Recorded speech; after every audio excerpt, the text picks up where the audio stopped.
Bismillahirrahmanirrahim. Assalamualaikum warahmatullahi wabarakatuh. Alhamdulillah rabbil alamin wa bihi nasta'in wa ala umuri dunya waddin. Asyhadu an la ilaha illallah wahdahu la syarikalah wa asyhadu anna Muhammadan abduhu wa rasuluhu la nabiyya ba'dah. Allahumma shalli wa sallim wa barik ala sayyidina Muhammadin wa ala alihi wa ashabihi ajma'in, amma ba'd. Bersyukur kehadirat Allah Subhanahu wa taala atas segala nikmat dan karunia-Nya kepada kita semua. Nikmat iman, nikmat Islam, nikmat sehat walafiat, sehingga kita pada pagi hari ini masih senantiasa diberikan kekuatan, diberikan kesehatan untuk melangkahkan kaki ke tempat yang penuh barokah, ke tempat yang mulia dalam rangka sholat subuh berjamaah tadi, kemudian dilanjut dengan duduk sesaat mencari barokah, mencari ilmu, dan mudah-mudahan kita semua berada dalam lindungan Allah sehingga keberkahan menyertai kita semua, amin. Salawat dan salam selalu tercurah dan teriring kepada Nabi Muhammad SAW, Nabi yang senantiasa menjadi contoh, menjadi suri tauladan yang terbaik bagi seluruh umat manusia. Mudah-mudahan kita pun menjadi pengikut beliau insyaallah hingga akhir zaman. Baik, kita memasuki Al-Maqalah As-Sabi'ah, masih dalam bab 3, bab sulasi. Bismillahirrahmanirrahim. Al-Maqalah As-Sabi'ah, makalah yang ketujuh. An Dawudin Nabi alaihissalam. Ini Nabi Dawud alaihissalam dawuh atau berkata, qala uhiya fi zaburi. Nabi Dawud mempunyai kitab Zabur, juga sama dengan Al-Quran, kitab sebelum Al-Quran. Diwahyukan di dalam kitab Zabur, hakun alal akil. Kata Zabur, hakun alal akil, yaitu kewajiban bagi setiap orang yang berakal. Alla yastaghilla illa bisalasin, supaya manusia yang berakal itu tidak disibukkan kecuali oleh 3 hal. Di kata-kata sini memang menggunakan akil, karena akil itu adalah mungkin tidak semua manusia, karena manusia mungkin walaupun hakikatnya memang berakal, tetapi banyak manusia yang terkadang tidak menggunakan akalnya. Kewajiban bagi setiap manusia yang berakal itu alla yastaghilla illa bisalasin, untuk tidak menyibukkan dirinya illa bisalasin, kecuali dengan 3 hal. Yang pertama, tazawudun lima'adin, mengumpulkan, memperbanyak bekal, lima'adin, untuk tempat kita kembali. Ma'ad itu tujuan akhir. Jadi kalau kita mengumpulkan bekal, hakikatnya adalah bekal untuk kehidupan nanti. Sekalipun kadang-kadang manusia itu mengumpulkan bekal untuk hidup, seolah-olah hidup itu selamanya. Padahal bekal yang baik yang harus dikumpulkan adalah bekal untuk hari nanti, bekal untuk kita kembali. Ai li akhirati bi adail a'malis sholihah, apa yang dilakukan yaitu bekal dengan senantiasa melakukan amal soleh. Jadi jangan dikira bahwa bekal itu hanya harta, hanya jabatan, kedudukan. Ternyata bekal yang abadi itu adalah amal soleh. Jadi kalau kita pergi melakukan perjalanan, yang terpikir dalam diri kita itu sesungguhnya adalah bekal yang harus kita bawa selama kita dalam perjalanan, sehingga bekal yang kita bawa itu pasti habis. Ya, kecuali amal soleh. Amal soleh adalah bekal yang tidak akan pernah habis. Jadi tazawadun lima'ad, itu artinya kita mengumpulkan berbanyak bekal untuk hari nanti kita kembali. Wa mu'natun lima'ashin, tidak hanya bekal kita untuk hari nanti, untuk kita kembali, tetapi juga wa mu'natun lima'ashin, kita harus mencukupi biaya kehidupan kita di dunia. Jadi bahasanya sebetulnya sama, mu'nah juga itu bekal artinya. Hanya mu'nah itu perbekalan yang biasanya dikaitkan dengan ma'ash, kehidupan dunia. Kalau tazawwad itu biasanya untuk kehidupan akhirat. Sehingga ada hadis, ada Al-Quran ya, wa tazawwadu fa inna khairaz zadi taqwa. Berbekalah karena sebaik-baiknya bekal adalah takwa. Takwa itu amal soleh. Jadi kalau kita memikirkan takwa itu apa, kan di dalam Al-Quran banyak sekali takwa itu. Ciri-ciri orang bertakwa sangat banyak. Sehingga takwa itu bisa diartikan sebagai kreativitas atau kebaikan atau amal soleh, amal-amal yang baik. Salah satu dari ciri takwa misalnya alladzina yunfikuna fis sarra'i wad dharra. Orang yang senantiasa menafkahkan hartanya baik dalam keadaan lapang maupun sempit. Itu takwa. Terus wal kadhiminal ghaidha, orang yang menahan marah. Terus kemudian wal afina 'anil nas, orang yang mudah memaafkan orang lain. Itu ciri-ciri takwa sebagian. Sehingga yang dikatakan takwa itu amal soleh. Ketika orang itu mampu bersedekah, dia tidak peduli sedekah itu banyak ataupun sedikit, dia tidak peduli sedekah itu dalam keadaan lapang maupun sempit, dia tetap bersedekah. Sedekah tidak hanya harus harta, tetapi juga bisa pikiran, tenaga, dan juga ucapan-ucapan yang baik. Sehingga itu ciri-ciri orang bertakwa. Jadi gampang.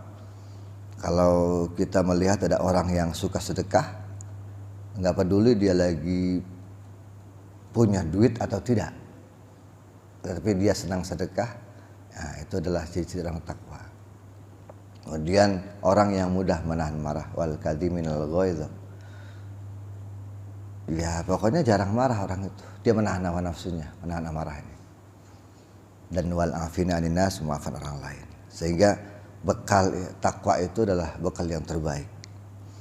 Wa mu'natun lima'ashin, yaitu memberikan kecukupan biaya ketika kita hidup. Karena kita hidup itu memang seharusnya tidak menjadi topangan orang lain. Ya jangan sampai kita hidup di dunia kok menyusahkan orang. Jangan sampai. Kita hidup di dunia kok tergantung kepada orang lain. Ya jangan sampai seperti itu. Sehingga mu'natun lima'ash itu menjadi bagian dari bagaimana kita bisa mencukupi biaya hidup kita di dunia. Orang yang cukup, kata Imam Syafi'i, al-istighna'u an asya'i labih. Orang cukup itu orang yang berusaha sebanyak mungkin memenuhi kebutuhannya, atau berusaha sebanyak mungkin memenuhi apa yang tidak dibutuhkan sebetulnya. Al-istighna'u an asya'i labih. Orang yang berusaha sebanyak mungkin banyak hal yang tidak dibutuhkan, bukan memenuhi semua kebutuhannya. Kalau memenuhi semua kebutuhannya itu namanya hawa nafsu. Karena nafsu itu tidak ada batasnya. Jadi al-istighna bahasanya kalau di dalam tasawuf, orang yang merasa cukup. Orang yang merasa cukup, al-istighna itu orang yang sebanyak mungkin tidak banyak membutuhkan. Jadi bukan terus-menerus memenuhi kebutuhan hidup. Nah, kita sebaliknya, kebanyakan begitu. Selalu ingin kebutuhan hidup kita terpenuhi, bukan tercukupi, terpenuhi. Sudah dapat satu mau dua, gitu. Terus seperti itu. Sudah dapat dua mau tiga.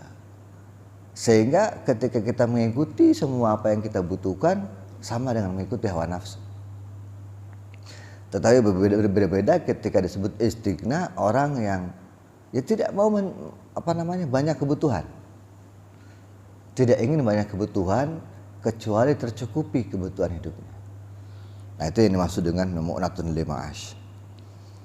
Yang pertama tadi tazawudun lima'ad, berbekal untuk hari nanti atau untuk hari akhirat. Lalu wa mu'natun lima'ash, membiayai kehidupannya selama di dunia, sehingga dia tidak menggantungkan hidupnya kepada orang lain, tapi dia mampu untuk mencukupi kebutuhan dirinya sendiri selama hidup di dunia.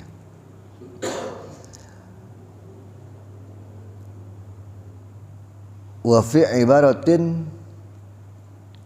Syekh Nawawi kemudian menerjemahkan wa fi ibaratin, seperti dalam sebuah ibarat, amarammatun lima'ash, bahasanya maromah itu artinya islah.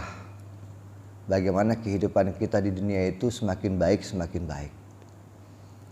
bukan semakin kaya semakin kaya, walaupun tidak dilarang jadi orang kaya, tetapi semakin baik. Islah itu senantiasa ingat dan memperbaiki kehidupan di dunia. Apa yang kita kurang kita perbaiki, apa yang belum kita tambah, apa yang sudah kita tingkatkan kebaikannya. Seperti itu, islah. Lalu kemudian yang ketiga, wa talabu lazzatin bihalalin, kita mencari kenikmatan itu dengan cara halal. Fa inna kasbal halali wajib, karena sesungguhnya berupaya untuk memperoleh yang halal itu wajib. Jadi kita tidak boleh disibukkan dalam kehidupan kecuali 3 hal. Yang pertama, memperbanyak bekal untuk kehidupan nanti. Yang kedua, mencukupi kehidupan kita di dunia. Yang ketiga, mencari kenikmatan dengan cara halal. Ada mencari kenikmatan dengan cara tidak halal, banyak. Dan bahkan mungkin dorongan kita untuk memperoleh keuntungan yang banyak dengan cara tidak halal itu lebih sering dibanding mencari kehidupan atau mencari keuntungan dengan cara halal atau kenikmatan dengan cara halal. Kita terkadang tidak peduli dengan kehidupan sekitar. Yang penting kita untung, yang penting kita dapat, yang penting kita lebih banyak daripada orang lain. Sehingga mungkin saja yang terjadi adalah persaingan, yang terjadi mungkin adalah kompetisi. Yang masa bodoh, yang penting ketika saya dapat itu adalah keuntungan saya. Kenikmatan yang kita peroleh justru sesungguhnya ada istilahnya ada kerugian kepada orang lain. Ini yang kita khawatirkan, sehingga kita sibuk dengan hal itu. Padahal sesungguhnya yang paling baik adalah talabun lazzati bihalalin. Kita harus mencari kenikmatan dengan cara yang halal. Kadang-kadang ada upaya, ya mencari yang haram jadi susah, apalagi yang halal gitu. Bahasanya gitu. Kita ini untuk mencari yang haram aja susah, apalagi yang halal. Itu namanya orang putus asa itu. Padahal sesungguhnya ketika kita mencari kenikmatan dengan cara halal itu tidak hanya membahagiakan diri sendiri, tetapi juga sekaligus membahagiakan orang lain. Itu prinsipnya. Jadi kita tidak membahagiakan diri sendiri tetapi menyakiti orang lain, dua-duanya. Talabu halal itu, talabu ladzatin bihalalin itu, kita bahagia, orang lain di sekitar kita juga berbahagia. Kita merasakan kebahagiaan dan orang lain yang bersama-sama dengan kita juga sama merasakan kebahagiaan. Jadi mencari kenikmatan dengan cara halal. Ini adalah yang disebut di dalam Zabur sebagaimana yang diwahyukan kepada Nabi Daud alaihissalam. 3 hal. Wal maqal saminah, makalah yang ke-8. An Abi Hurairah radhiyallahu an, dari Abu Hurairah, wasmuhu Abdurrahman bin Sakhr.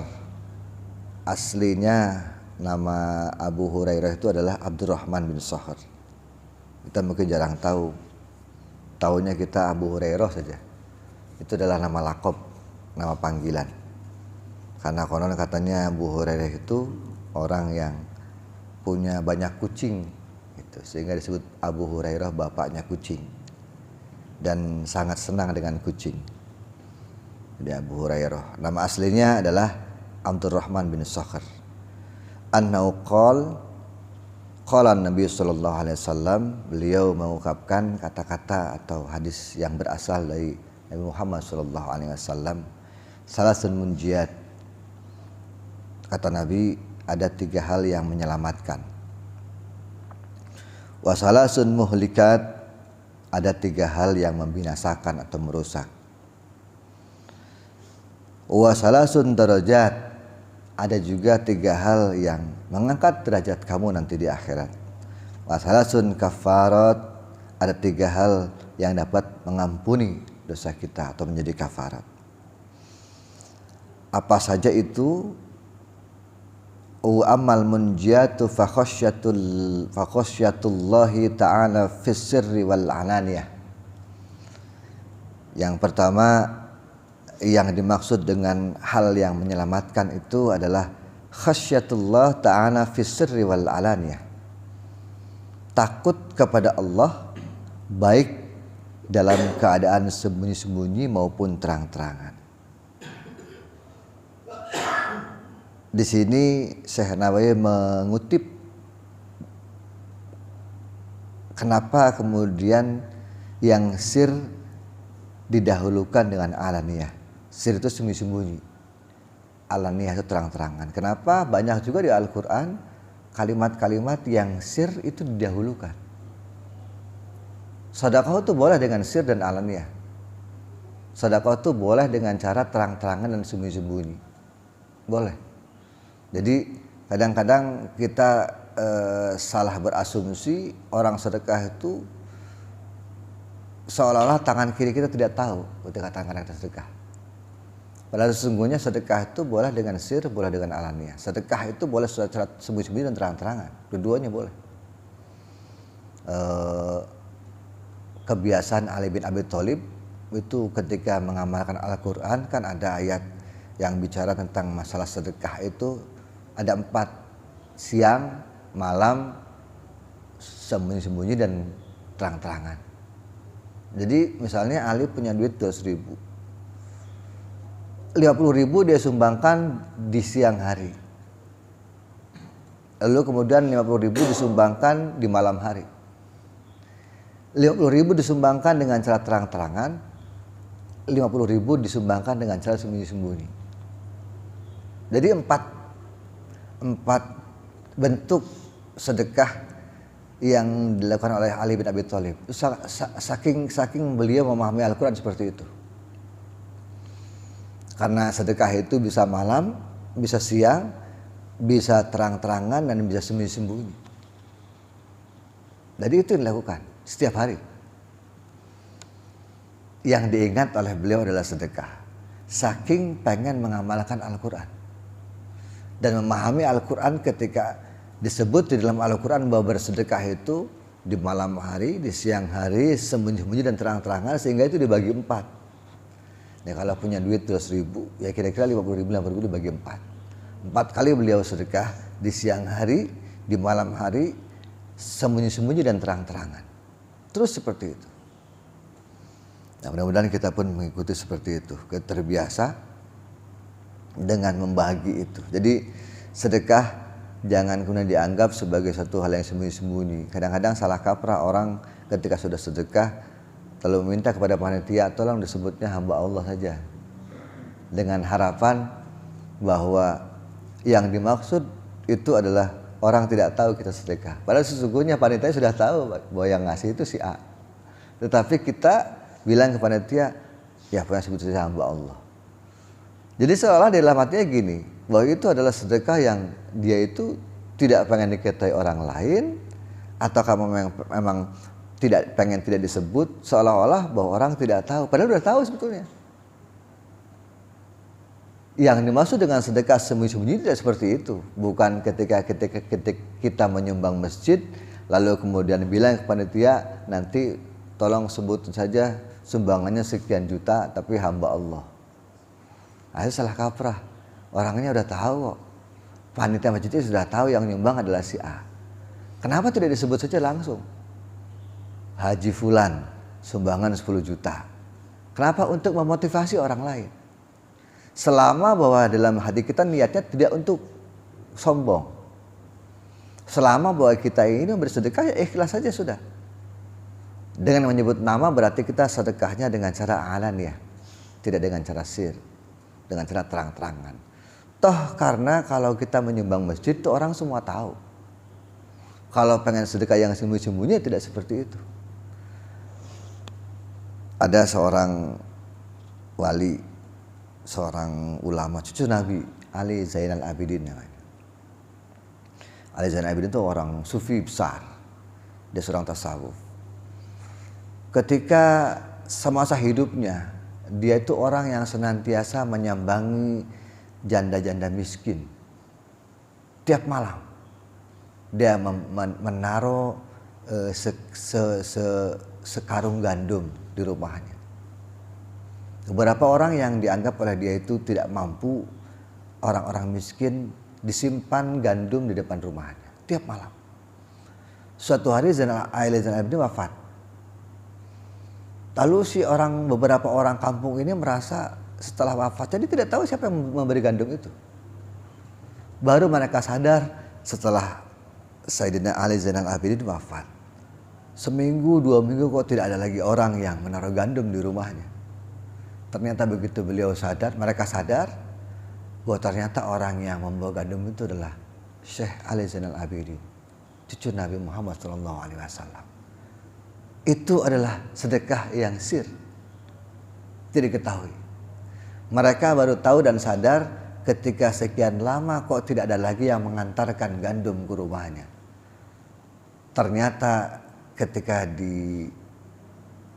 diketahui sesungguhnya ada seorang ulama besar yang wafat pada waktu itu. Cucu Nabi Sayyidina Ali Zainal Abidin, sehingga mereka tahu bahwa sebetulnya inilah orangnya. Betapa mereka itu tahu setelah orang yang memberi itu wafat. Dan saking ikhlasnya. Jadi ya begitu. Sedekah sembunyi-sembunyi ya begitu. Nah, kalau untuk menyumbang masjid, menyumbang sekolah, lalu kemudian apapun bentuknya itu pasti sedekahnya alaniyah, terang-terangan, tidak sembunyi-sembunyi. Fa khasyatullah ta'ala fis sir wal alaniyah, sehingga takut kepada Allah itu bisa baik dalam keadaan secara sembunyi-sembunyi ataupun terang-terangan. Jadi kadang-kadang kita itu takut kepada Allah ketika dalam keadaan tertentu saja. Padahal dimanapun yang nama khasyatullah itu ukurannya ya tidak peduli. Kita dalam keadaan boleh dalam keadaan terang-terangan atau bisa dalam keadaan sembunyi-sembunyi. Jadi ini adalah ukuran yang dapat menyelamatkan. Setiap orang yang takut kepada Allah kapanpun, dimanapun, tak peduli dalam keadaan sendiri ataupun bersama-sama, tapi rasa itu muncul sehingga itu adalah satu hal yang bisa menyelamatkan. Lalu kemudian wal qasdu fil faqri wal ghina. Orang yang merasa cukup ya, merasa cukup dalam seluruh kehidupannya. Dia merasa suka dan merasa cukup, senang dan senantiasa merasa cukup. Orang yang senantiasa tujuan hidupnya itu ridho, al-faqri ini diartikan ridho, suka dan senang terhadap kehidupannya, wal ghina, dan merasa cukup, itu pasti menyelamatkan. Berbeda ketika orang itu merasa haus, ingin terus tamak memperoleh yang lebih, tetapi juga sekaligus dia tidak pernah merasa cukup, tapi kurang terus. Nah, ini kebalikannya. Maka itu membahayakan, justru merusak. Tetapi yang menyelamatkan wal qasdu fil faqri wal ghina. Orang yang tujuan hidupnya itu senantiasa suka dan merasa cukup. Jadi hidup diisi dengan kebahagiaan dan kecukupan. Kita berbahagia dalam artian bahagia fid dunya, merasa tenang hatinya, merasa tenang jiwanya, karena ukuran kebahagiaan itu adalah bagaimana hati kita merasa gembira. Kita kadang-kadang lupa ketika kita ingin dekat dengan Allah tetapi kita dalam keadaan susah dan sedih. Padahal Allah itu harus dihadapi dengan cara gembira. Nah, kita kebalik. Kalau kita udah mulai banyak masalah, sedih, pusing, ya banyak persoalan di dalam hidup, baru kita dekat dengan Allah. Nangis kita kepada Allah. Bahkan kita berharap dan berdoa, ya Allah, ini hidup saya udah susah, tolong kau beri jawaban. Atau kita misalnya susah, kita minta kepada Allah supaya rezeki diturunkan. Betapa sering kita sholat hajat, betapa sering kita sholat duha misalnya, hanya untuk tujuan itu. Jadi Allah didekati dengan cara sedih. Lupa bahwa sesungguhnya kita ini ketika bahagia, lupa kita dekat dengan Allah. Sehingga Allah itu hanya didekati dengan cara sedih, tetapi tidak pernah didekati dengan cara gembira. Padahal ibadah itu harus gembira. Sholat subuh hati kita gembira, sholat duhur hati kita gembira, terus seperti itu. Dekatilah Allah dengan cara gembira, bukan dengan cara sedih. Tetapi kebanyakan di kita adalah kita akan merasa butuh kepada Allah ketika kita dalam keadaan susah. Itu kebanyakan. Kalau kita susah, banyak masalah, tahajudnya giat. Kalau kita mungkin dalam keadaan rezekinya seret, sulit gitu, kita ingat Allah, lalu duhanya kita perketat. Tetapi ketika kita gembira, senang, hati kita tidak ada persoalan apapun, ya kita tidak seperti itu gitu. Padahal ibadah yang baik adalah ketika kita berhadapan dengan Allah dengan cara gembira. Para ulama seperti itu. Bahkan ada ungkapan sesungguhnya ketika kita berharap, ibadah itu yang paling baik adalah ibadah yang berharap kepada Allah. Bukan ibadah karena takut akan siksa Allah. Jadi kita seperti itu. Yang paling baik, itu juga Syekh Nawawi bilang begitu. Yang paling baik adalah ibadah ketika kita berharap kepada Allah. Berharap itu artinya kita ini betul-betul tahu, faham siapa diri kita. Lalu berharap bahwa kita ini, ya kalau memang kita salah ya hukumlah saya Allah. Kalau saya memang ini adalah orang baik yang banyak manfaatnya, tambahkanlah manfaatkan diri saya. Jadi kita banyak berharap kepada Allah, bukan karena kita takut akan siksa Allah. Jadi kalau kita itu merasa ketika kita tidak sholat nanti hukumannya dosa, lalu kemudian disiksa di neraka, itu sebetulnya kurang bagus. Kan ibadah yang terbaik adalah ibadah yang berharap kepada Allah dengan cara gembira. Kalau kita beribadah takut karena Allah, karena siksa Allah, nah itu pada akhirnya seperti itu nanti. Yang ada di dalam diri kita, Allah itu, Tuhan itu adalah sangat menakutkan pada akhirnya. Dengan siksa-siksa Allah yang pedih. Padahal sesungguhnya betapa rahmat Allah itu memenuhi seluruh langit dan bumi. Rahmat Allah itu lebih besar daripada siksaannya. Sehingga yang paling baik ketika kita ibadah, hadapilah ibadah itu dengan cara gembira, bukan dengan cara sedih. Upayakan seperti itu. Kita banyak berharap kepada Allah, harapan-harapan yang baik, harapan-harapan yang dapat membahagiakan. Jadi bukan berarti kita tidak takut kepada azab Allah, tetapi beribadahlah dengan cara kita ini berharap akan ridha Allah, berharap akan rahmat Allah, berharap akan kenikmatan dan barokah Allah pada kita. Jadi seperti itu, sehingga ibadah itu kita jalankan dengan kegembiraan.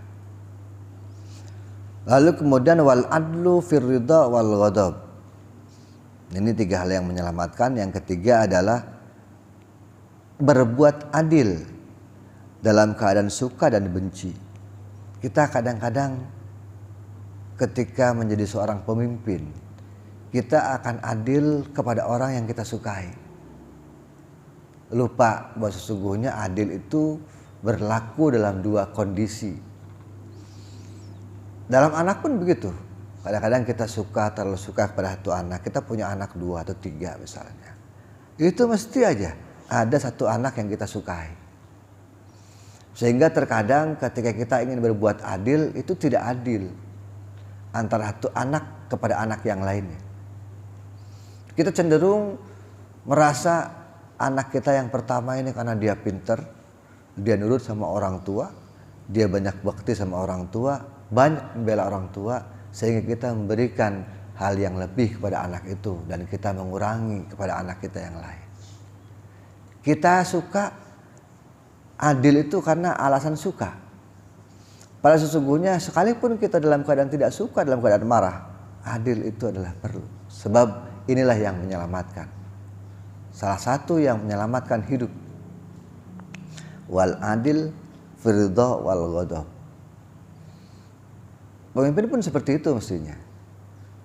Tidak peduli siapa itu orangnya, tidak peduli siapa itu kelompoknya, karena keadilan itu berlaku untuk semua. Allah itu Maha Adil. Allah tidak akan, bahkan Allah itu adalah hakim yang seadil-adilnya nanti. Allah tidak akan menghukum orang yang tidak bersalah. Dan Allah pasti mengganjar, memberikan pahala kebaikan kepada orang yang berbuat baik. Tidak mungkin salah. Ada orang yang berbuat baik tapi ada maunya, Allah tahu. Ada orang yang mungkin beribadah tetapi keinginannya berbeda, Allah tahu. Bahkan dalam banyak sejarah, bahkan di dalam beberapa riwayat-riwayat sufi itu seringkali dibicarakan. Ada seorang wali yang ibadahnya tiap hari sampai dia itu merasa bahwa tidak ada lagi orang lain yang mengalahkan ibadahnya, sehingga kemudian bukan berdoa ya, mungkin dia menggeremeng ya pada Allah. Ya Allah, adakah hambamu yang lebih hebat daripada saya? Lalu Allah tunjukkan seorang wali atau hamba Allah yang lain yang kerjanya tukang tidur. Kerja tidur mulu kerjanya. Lalu si hamba Allah yang hebat ini lalu bertanya-tanya, kenapa engkau tunjukkan seorang yang suka tidur ini ya Allah? Kenapa engkau bilang ini lebih mulia daripada aku? Orang ini lebih mulia daripada aku, seorang ahli ibadah yang selalu menunjukkan kegembiraan kepada engkau. Sesungguhnya apa yang dirasakan adalah ketika dia merasa sombong atas segala yang dilakukannya. Sehingga Allah tunjukkan bahwa sesungguhnya ada hambanya yang lebih baik karena dia itu tukang tidur. Alasannya kenapa? Orang tidur itu tidak pernah maksiat. Dan kalau dia ibadah tiap hari dilihat orang. Apalagi kemudian merasa dirinya adalah orang yang paling hebat beribadah. Justru itu maksiatnya lebih besar. Sehingga nilai ibadahnya hilang dan hancur karena kesombongannya sendiri. Tetapi orang lain yang kelihatannya tidur melulu, justru dia itu menghindari maksiat. Ya tidak ada yang menghindari maksiat kecuali tidur. Coba aja kenapa orang puasa itu sering tidur. Dan bahkan ada hadis yang lucu. Tidurnya orang puasa itu ibadah. Kan begitu hadis. Kenapa? Karena tidur itu menghindari maksiat. Coba kalau kita bangun jalan-jalan maksiat, ngomongin orang maksiat, belum lagi kemudian kita marah-marah atau melihat sesuatu hal yang merusak ibadah puasa kita, maka tidur itu lebih baik untuk menghindarkan kita memperbanyak perbuatan maksiat. Itu wajar. Sehingga ibadah puasa tidurnya orang puasa itu ibadah, seperti itu sesungguhnya. Yang dimaksud adalah ketika kita berharap dengan tidur itu mengurangi perbuatan maksiat kita kepada Allah. Sehingga begitu. Jadi berbuat adillah wal adlu firda wal ghadab, berbuat adillah pada saat kita ini suka dan juga benci. Jadi kita tidak boleh kemudian ketika kita benci kepada suatu kelompok, kita berbuat tidak adil kepada kelompok itu. Ya kalau memang mau adil karena Allah. Sehingga tidak ada urusan dengan kita suka dan benci. Tidak ada urusan dengan kita suka dengan kelompok satu atau benci dan kelompok yang lain. Berbuat adil lah sebagaimana Allah berbuat adil kepada manusia. Wa ammal muhlikatu fasyuhun syadidun. Tadi kita sudah bicara 3 hal yang menyelamatkan, sekarang ada 3 hal yang merusak atau membinasakan atau menghancurkan. Wa ammal muhlikatu fasyuhun syadidun. Yang merusak itu diantaranya adalah fasyuhun syadidun, orang yang sangat pelit.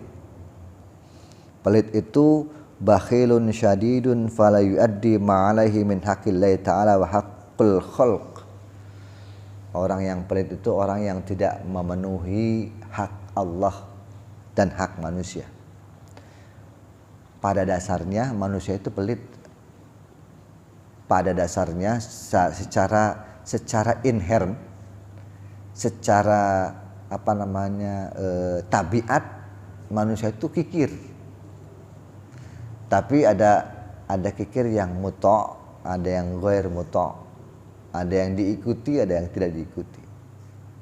Saya yakin setiap orang juga pasti punya rasa kikir. Ketika ya jangan jauh-jauh lah.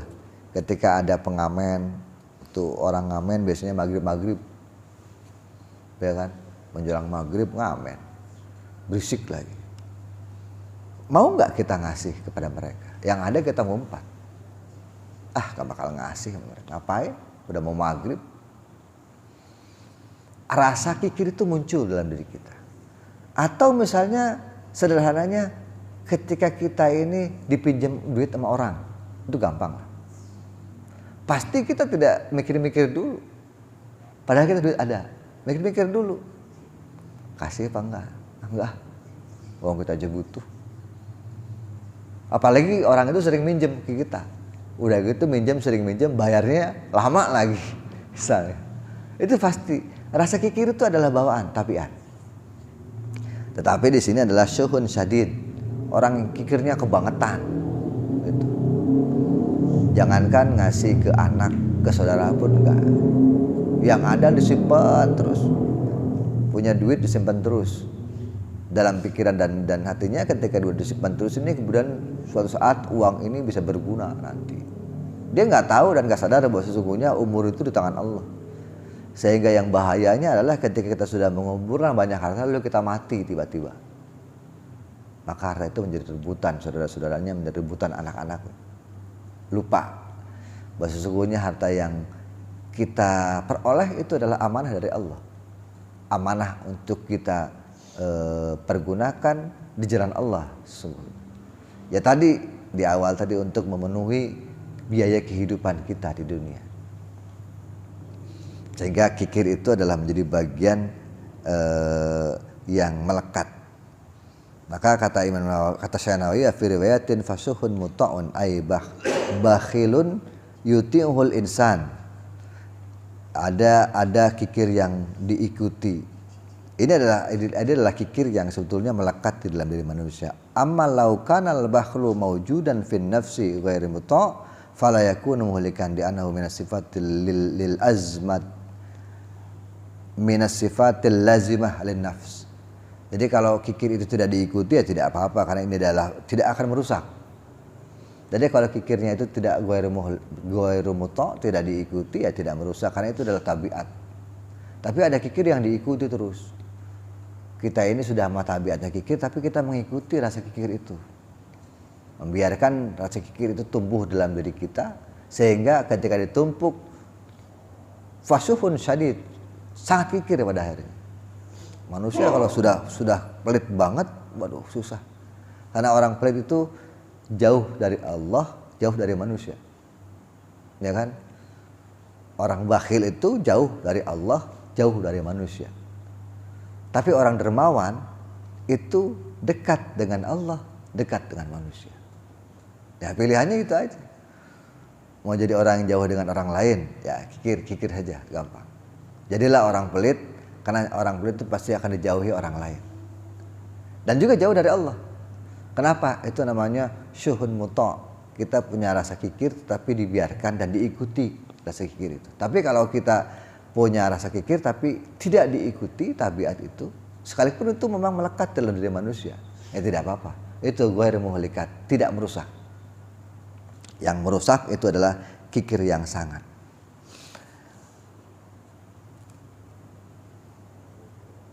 Wa hawa muttabi, setelah kikir yang tadi, setelah kikir yang sangat kikir, yang kedua itu hawan muttabiun, wa hawan muttabi. Kita senantiasa mengikuti hawa nafsu, kan sudah pasti.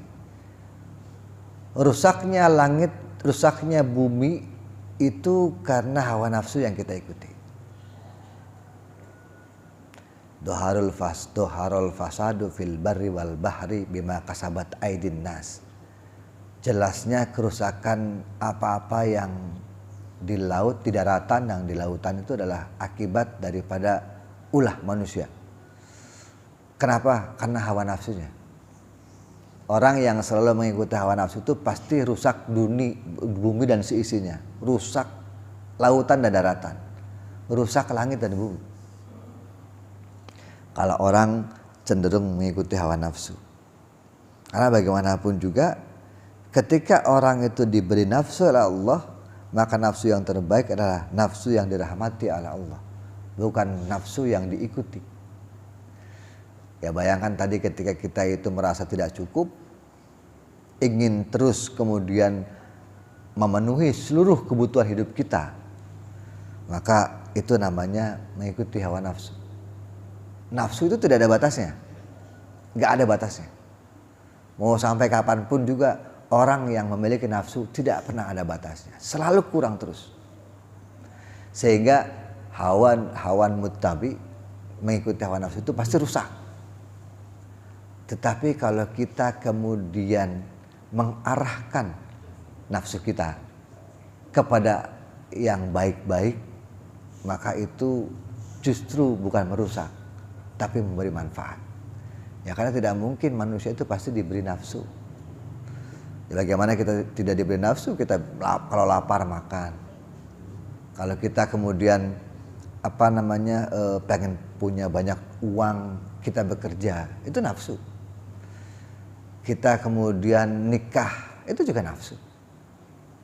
Semua dihiasi oleh nafsu. Tetapi nafsu, bagaimana nafsu yang baik itu adalah nafsu yang diarahkan, bukan muttabi'u hawan, bukan mengikuti hawa nafsu, tetapi kita kemudian mengarahkan nafsu kita, mengarahkan nafsu kita kepada yang lebih baik. Wa ajabul mar'i binafsih. Kemudian yang merusak itu yang ketiga adalah merasa bangga terhadap dirinya sendiri. Ainadrahu ilaiha bi ainil kamali ma'a nisyani ni'matillahi ta'ala ma'al amni min zawaliha. Orang yang selalu melihat dirinya sempurna, lalu kemudian melihat orang lain itu tidak sempurna. Ijabul mar'i binafsi, ini bahaya, merusak. Kalau orang menganggap dirinya lebih baik daripada orang lain, itu merusak. Ya bagaimana tidak? Dia merasa hebat, dia merasa sempurna, lalu kemudian merendahkan orang lain. Sehingga ada hadis, ini hadisnya di dalam syarah Muslim, dalam kitab Muslim ya. Muslim sendiri yang mensahihkan, idza qala ar-rajulu halakan nas fa huwa ahlakuhum. Orang yang berkata celakalah manusia atau binasalah si fulan, hancurlah si fulan. Yang dalam pengertian ini Qadiyah menyatakan kata-kata halaka itu bermakna tahkir wa tasghir. Orang yang merendahkan orang lain atau mengkerdilkan orang lain. Jadi kalau orang ngomong begitu saja. Ketika ada orang yang berkata idza qala ar-rajulu halakan nas, ketika ada orang yang berkata rusaklah atau binasalah, rendah sekali orang itu. Miskin sekali orang itu. Oh, orang ini berbuat bid'ah. Sama itu. Artinya dia paling sempurna.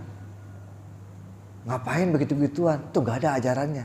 Itu sudah tahkir namanya. Sudah merendahkan orang lain. Fa idza qala ar-rajul halakan nas fa huwa ahlakuhum. Kalau orang yang sudah ada yang bilang begitu, maka dia lebih rusak daripada orang itu. Itu kata Nabi. Fa idza qala ar-rajul halakan nas fahuwa ahlakuhu. Jadi jangan coba-coba merendahkan orang. Jangan coba-coba mengkerdilkan orang. Rasa itu sesungguhnya dibalik oleh Allah. Orang itu justru lebih rusak daripada Anda. Qadiyah dibilang begitu. Halakun itu bermakna tasgir atau tahkir, merendahkan atau mengecilkan orang lain. Jadi kalau sudah begitu, ya itu artinya dia lebih rusak daripada orang itu.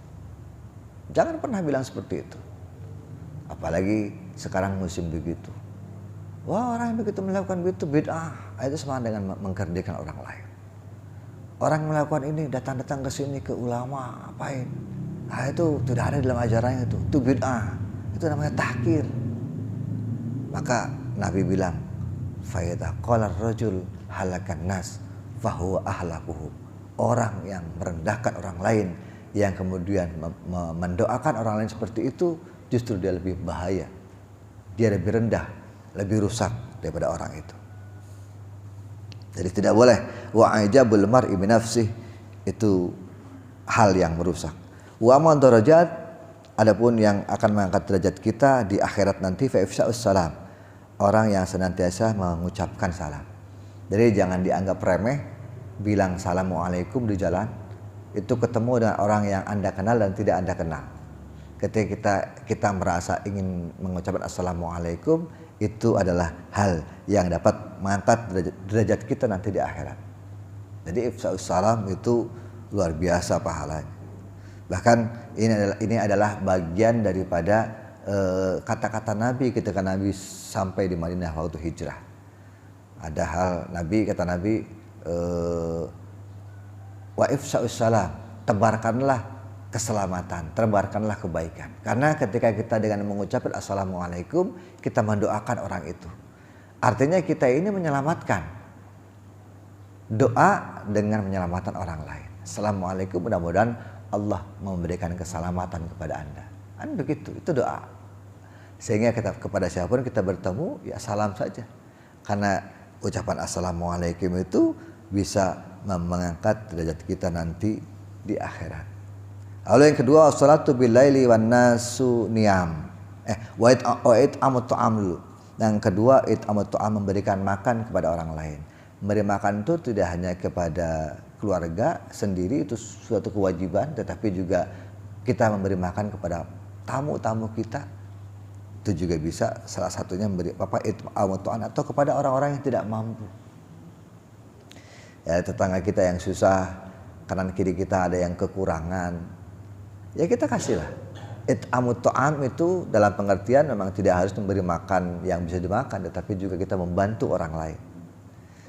Sehingga it'amut ta'am konteksnya ya ketika ada tamu datang, ya kita kasih suguhan lah. Itu jangan tamunya yang kita tidak sukai atau orang-orang yang tidak sukai kita cuma kasih air putih saja. Gitu. Hormatilah tamu, karena dengan menghormati tamu itu adalah bagian daripada kita berupaya untuk meningkatkan derajat kita di mata Allah. Orang yang sering atau senang, orang yang senang ketika menjamu tamu, itu adalah orang yang insya Allah akan Allah angkat derajatnya nanti di yaumil qiyamah.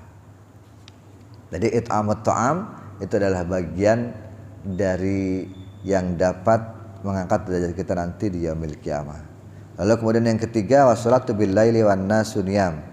Kita melakukan salat malam ketika manusia atau orang lain tidur. Ini adalah yang dimaksud adalah salat tahajud. Jadi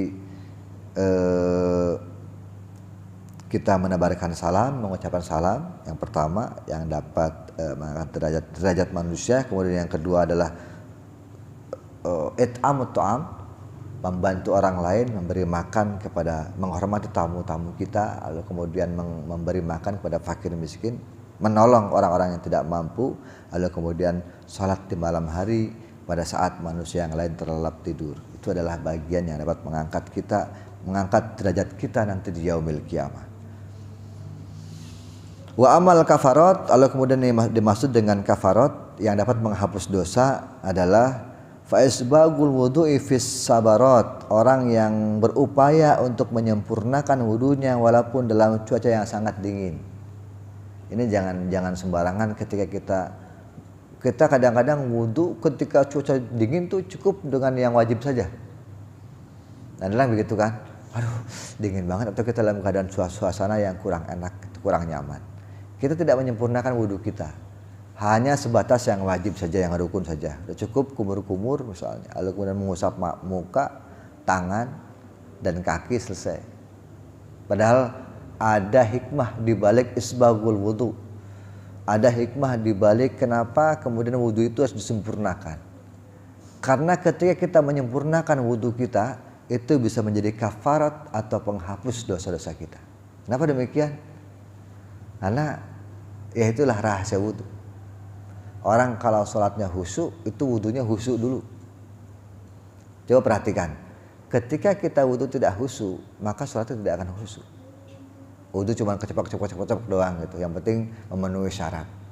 Tetapi perhatikan ketika kita berwudu pelan-pelan dan kita berdoa, terus kita sempurnakan wudu kita, jari-jari kita sela-sela kita basuh semua.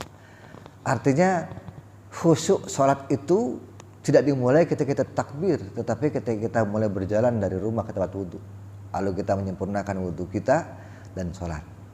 Ini adalah rangkaian daripada bagaimana kita khusyuk di dalam sholat. Jadi isbagul wudu dalam keadaan dingin, menyempurnakan wudu dalam keadaan dingin itu adalah salah satu hal yang dapat menghapus kita dari dosa. Lalu kemudian yang kedua, wa naqlul aqdami ilal jamaah. Kita melangkahkan kaki kita menuju masjid. Makanya ada hadis begitu. Langkahnya orang yang ke masjid itu, langkah kanannya itu adalah kebaikan, langkah kirinya adalah penghapusan dosa. Terus menerus. Bayangkan kita punya dosa-dosa kecil yang banyak, yang hampir tiap hari kita mungkin tidak ingat dosa kita itu apa. Tetapi langkah kita menuju masjid untuk sholat jamaah itu menghapus. Yang kanan adalah kebaikan, yang kiri menghapus. Terus seperti itu tiap hari. Tidak hanya subuh saja, duhur, asar, maghrib, isya. Kita tidak pernah tahu dosa apa. Kadang tidak sadar kita berbuat dosa. Sehingga dosa-dosa kecil yang sudah kita lakukan itu dapat dengan mudah dihapus, atau sholat kita atau langkah kita di masjid itu dapat menghapus dosa-dosa kita yang kita mungkin tidak tahu dan kita lupa. Sehingga ketika dosa kecil kita sudah habis, maka yang muncul adalah kebaikan dan kebaikan.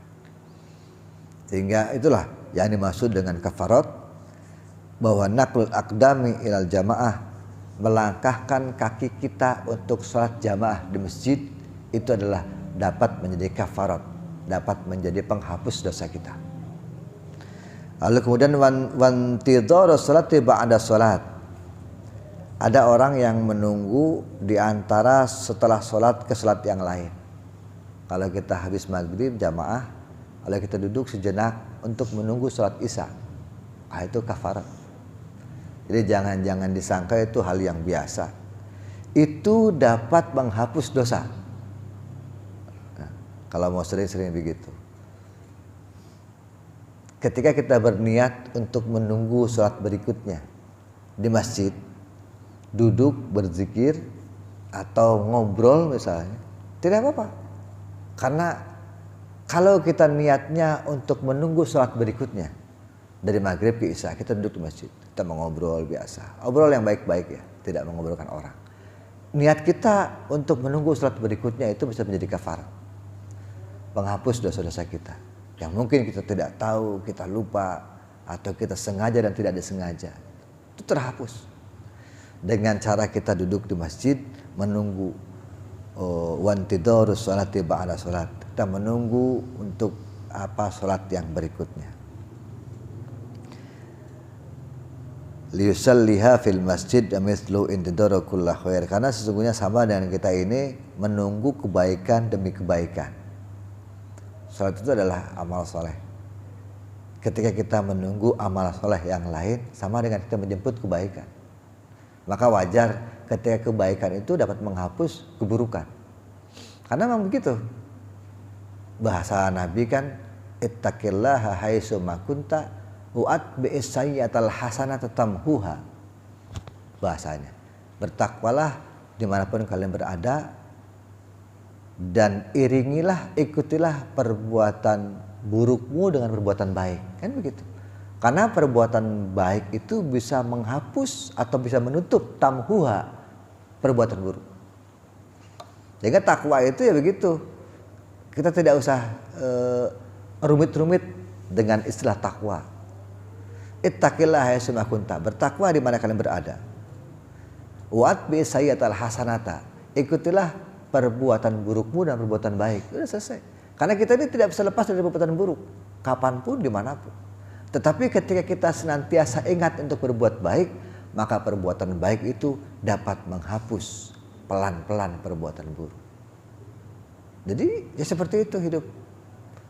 Ya kita tidak lupa berbuat baik, karena berbuat baik itu, ingat, perbuatan baik yang kita lakukan itu bisa menghapus perbuatan buruk kita yang kita mungkin lupa atau tidak sengaja.